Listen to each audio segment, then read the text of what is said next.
Vamos ver aí a nossa próxima questão? Nossa quinta questão. O Pacto de São José da Costa Rica, isso aí do 8º exame da OAB, estabelece que todas as pessoas são iguais perante a lei, não se admitindo qualquer discriminação, sendo assegurada a proteção legal.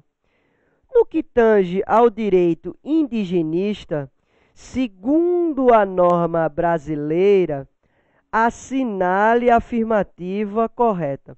Pessoal, essa questão você teria que saber duas dimensões. Você precisava saber o que a nossa Constituição Federal, no artigo 231, ele fala sobre a proteção ao direito das comunidades indígenas, ao direito dos indígenas, e também teria que saber o Estatuto do Índio, que é a Lei 6.001 de 73. Então você precisava saber esses dois conteúdos. Então, por conta disso, algumas pessoas sentiram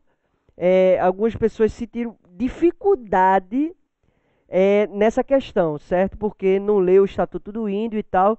Essa é uma questão que eu considero de uma profundidade mais ampla, certo? Uma profundidade maior.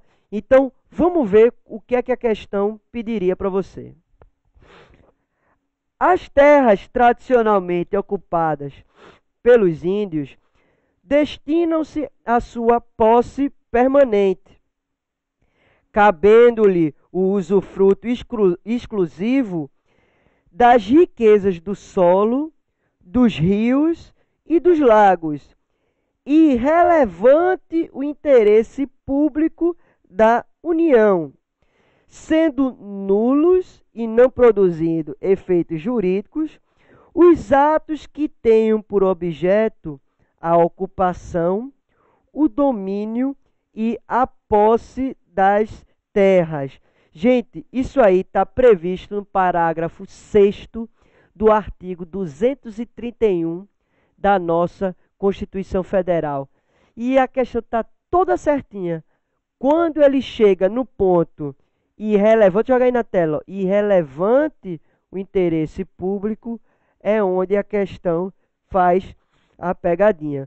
Porque, na verdade, é sim considerado o interesse público da União para fins da ocupação, domínio e posse das terras indígenas, ok? Então, o interesse da União é sim levado em consideração. Então, por isso, o item A está errado. Isso está lá previsto no parágrafo 6º da nossa Constituição Federal, no artigo 231. Vamos ver a letra B.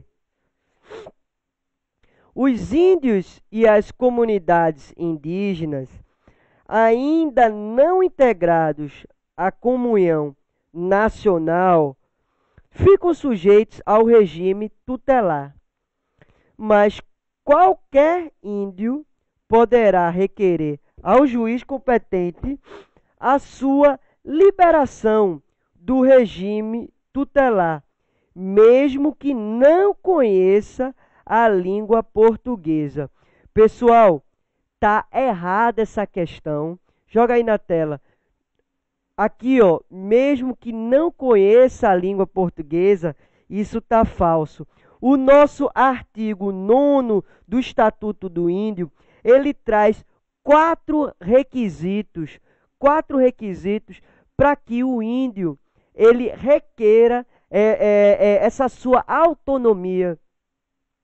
E a gente vai jogar na tela esses 4 requisitos.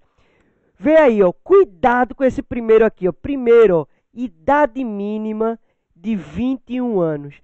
Gente, cuidado para não confundir com 18 anos, certo? É 21 anos que o nosso artigo 9º da Lei 6.001 de 73 fala. 21 anos. Tem que ter o conhecimento da língua portuguesa, ok? Além do mais 2 requisitos. Habilitação para o exercício da atividade útil na comunhão nacional e uma razoável compreensão dos usos e costumes. Ou seja, volta aqui para mim.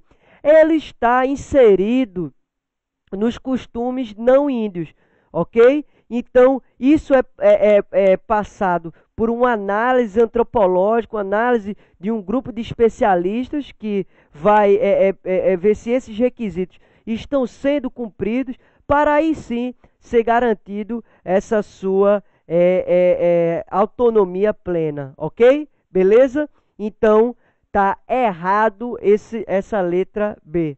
Vamos para a próxima letra? C. O Ministério Público Federal, com exclusão, ó, sublinha já isso aí, ó, com exclusão de qualquer outro órgão público ou privado. Gente, essa questão, mesmo que você não soubesse o Estatuto do Índio, a convenção, não soubesse onde estava isso inserido na Constituição Federal, perdão, você já excluiria essa questão. Porque, ó, o Ministério Público, com exclusão de qualquer outro órgão público ou privado, isso já está falso, né? Porque a gente tem a FUNAI, né? A gente tem a própria Defensoria Pública da União, a gente tem, inclusive, outros órgãos de assistência que estão inseridos nessa proteção à comunidade indígena. Aí deve promover a plena assistência ao índio e a defesa judicial ou extrajudicial dos direitos civícolas e das comunidades indígenas. Então, está falsa porque compete à União como um todo, certo? Não exclusivamente ao Ministério Público. A União, inclusive, a União criar um novo órgão que trate sobre essa questão da proteção dos direitos das comunidades indígenas, ok? Então, não é exclusivo do Ministério Público Federal. Letra D de dado. Os atos praticados entre um índio não integrado e qualquer pessoa estranha à comunidade indígena, quando não tenha havido assistência do órgão tutelar competente, são nulos, salvo se o índio revelar consciência e conhecimento do ato praticado, desde que não lhe seja prejudicial diante da extensão dos seus efeitos. Gente, isso está correto, isso é letra expressa de lei do artigo 8º, parágrafo único do Estatuto do Índio, ok? Então, o indígena, esse ato que ele pratica com um não índio, ele somente vai ser considerado válido se não trouxer prejuízo para ele. Então, resumindo, esse dispositivo é isso.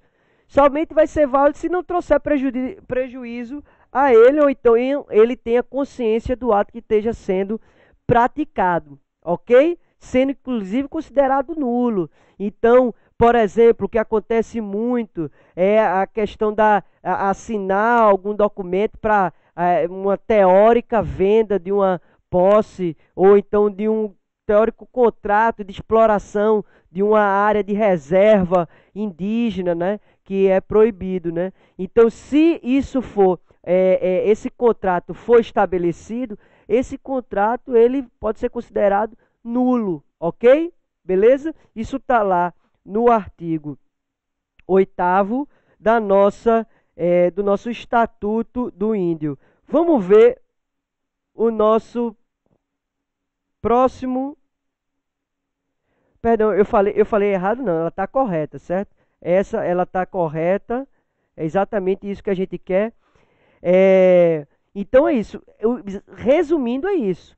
Se o índio ele não tiver consciência, se o índio ele faz um ato jurídico com uma pessoa não índia, se esse ato ele for prejudicial a essa pessoa indígena, esse ato ele é considerado nulo. Isso está lá no parágrafo único do artigo 8º, ok? Então está correto. Se eu falei errada, enfim, foi uma viagem da cabeça, beleza?